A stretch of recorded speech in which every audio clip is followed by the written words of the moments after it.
السلام عليكم ورحمة الله تعالى وبركاته. المتتبعين ديالي كي دايرين؟ لاباس عليكم؟ نتمنى يا رب تكونوا بخير وعلى خير وانتم كتشوفوا هذا الفيديو. مرحبا بكم معايا في فيديو جديد. اليوم ان شاء الله غنشارك معكم هذه الحليوه ديال زمان، كتجي زوينه بزاف وكتجي مقومه وهشيشه كتذوب في الفم. كنتمنى الفيديو يعجبكم وما تبخلوش عليا بواحد اللايك وكومونتير زوين يشجعني وبارطاج القناه الا عجبكم الفيديو وعجبكم المحتوى. وكنعتذر منكم بزاف على الغياب ديالي، يعني كنغبر عليكم بزاف، كنغبر الصراحه، عندي مشكل في القناه وكنحاول نحل داك المشكل. ما تبخلوش عليا باللايكات ديالكم وبالبارطاج القناه، يعني باش تزيد القناه توصل لناس اخرين، باش نحاول نحل هذا المشكل. الله يجزيكم بخير فضلا وليس امرا. ونبداو على بركه الله. بسم الله، نبداو على بركه الله. عندي 250 غرام ديال الزبده مارغرين، عندي 2 كيسان ديال السكر كلاصي، 2 كيسان ديال الزيت نباتيه، عندي نص كاس ديال المزهر، عندي معلقه صغيره ديال القرفه، عندي رشيشه ديال الملحه، وربعه ديال الجنجلان محمر ومطحون، وعندي هنايا ربعه ديال الكاوكاو حتى هو محمر او مطحون. صافي هنايا عندي الدقيق على حسب الخليط. صافي غادي نجيب هنا واحد الاناء اللي غادي نخدم فيه. هنا غادي نجيب القصعه، غندير هنايا الزبده ديالي. هنا الزبده عندي بحراره المطبخ. صافي غادي ناخذ هنايا السكر كلاصي، غادي نخدمو مزيان مع الزبده. غندير هنا 2 كيسان ديال السكر كلاصي. من الاحسن نغربلوهم، انا الصراحه ما غربلتهمش هنايا، عذبوني شويه. عندي هنا رشيشه ديال الملحه. صافي غنحاول نخدم داك السكر كلاصي مع الزبده، يعني حتى كندخل السكر كلاصي مع الزبده مزيان. عاد كنزيد عليهم الزيت نباتيه. صافي هنا غادي نزيد 2 كيسان ديال الزيت، يعني العبار بكاس العنبه. صافي غنحاول نخدم مزيان نحاول نخدم مزيان ديك الزبده مع الزيت على هذا الشكل هذا، يعني كنحاول نخدمهم مزيان حتى كندخلهم مع بعضياتهم على هذا الشكل. صافي هنايا غادي نزيد نص كاس ديال المزهر. صافي هنايا غادي نحاول نخلط داك المزهر مع الزبده والزيت حتى كندخلهم مع بعضياتهم مزيان على هذا الشكل هذا. صافي هنايا غادي نجيب كاوكاو محمر ومطحون، عندي كما قلت لكم رابعه، غادي نخويها فوق الخليط ديالي. وغادي نجيب هنايا الجنجلان حتى هو بنفس الطريقه، حتى هو الجنجلان عندي محمر ومطحون.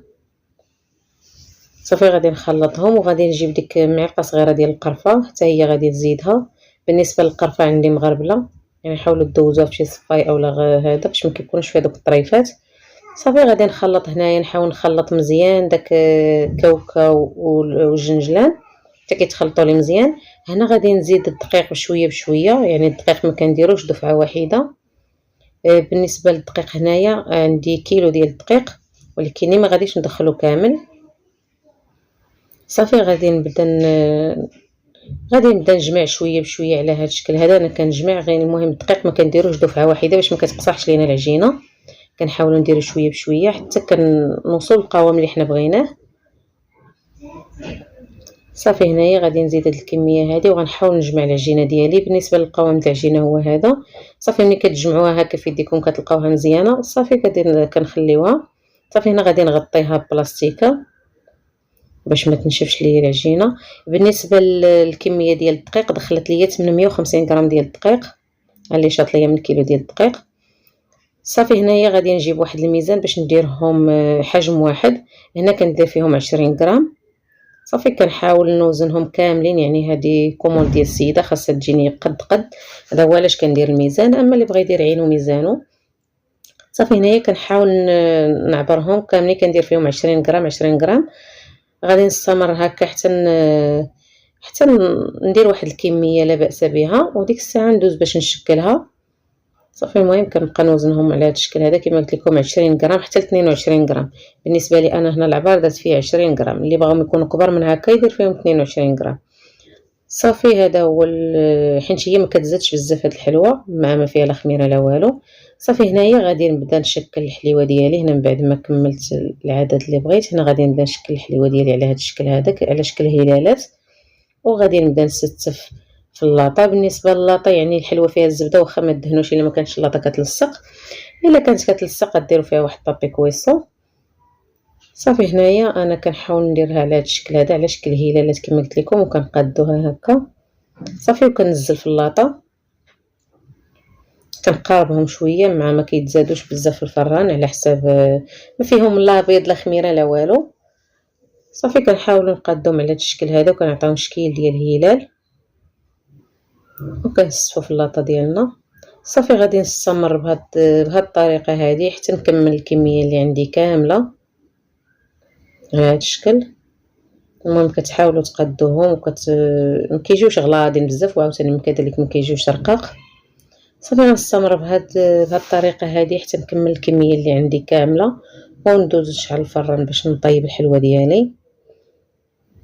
صافي انا غير غنكمل لاطه ديالي. هنايا الفران انا شعلته وخليته كيسخن واحد شويه. صافي هنايا من بعد ما كملت اللاطه ديالي غادي ندوز نديرها في الفران، يعني غنديرها الفوق حتى كتحمر ليا من التحت وكنهبطها غير كتولي غير ذهبيه على شكل ذهبي هكا وكنخليها حتى كتبرد. ما كنبقيش اللاطه ديالي حتى كتبرد عاد كندوزو باش نفندوها. هنا خديت السكر كلاصي سبيسيال، كنجيب واحد الصفاي باش ما كيبقاوليش دوك الكركيبات ديال السكر كلاصي. صافي وغنبدا نفند في الحلوه ديالي على هذا الشكل هذا. يعني بالنسبه للحلوه ملي كتكون باقا سخونه ما كناديوهاش كتفرتت، يعني كتكون هشيشه بزاف كتفرتت، كنخليوها حتى كتبرد تماما عاد كنبداو نفندوها. صافي هنا وكنقدمها في واحد الطبق تقديم. بالنسبه لهاد الحلوه هذه كتخرج لنا الصراحه كميه اللي هي كثيره وكتجي زوينه بزاف وكتعجب الوليدات الصغار والكبار. واللي وصل حتى لهنا في الفيديو ما ينساش واحد اللايك وكومونتير زوين يشجعني وبارطاج القناه الى عجبكم الفيديو. صافي غادي نستمر بهذا الشكل هذا حتى نكمل الفينيسيو ديال الحلوه ديالي كامله ونوريكم الشكل النهائي ان شاء الله. البنات هذا هو الشكل النهائي ديال الحلوه اللي شاركت معكم اليوم. كتجي على هذا الشكل هذا، كتجي زوينه بزاف وكتعطينا كميه اللي هي كثيره، واخا المقادير اللي هما بساط كيعطيونا كميه اللي هي كثيره. والحليوه كتجي زوينه بزاف والمذاق ما نعاودش لكم شي حاجه اللي رائعه. الحليوه ديال زمان اللي كتعجب الصغار وتعجب الكبار وهشيشه وكتذوب في الفم. هانتوما يعني انا غنحل معكم وحيده تشوفوا الشكل ديالها كيفاش كيجي. صراحه كتجي هشيشه كتذوب في الفم والمذاق ما نعاودش لكم شي حاجه اللي رائعه. وبالنسبه للحلوه كتخرج لنا كميه اللي هي كثيره، يعني تقريبا كتعطينا 2 كيلو وربع حتى 2 كيلو ونص ديال الحلوه وبمقادير اللي هما بساط. كنتمنى الفيديو ينال الاعجاب ديالكم وما تبخلوش عليا بواحد اللايك وكومونتير زوين يشجعني وبارطاج القناه الى عجبكم الفيديو وعجبكم المحتوى. ونتلاقاو في فيديو جديد ان شاء الله.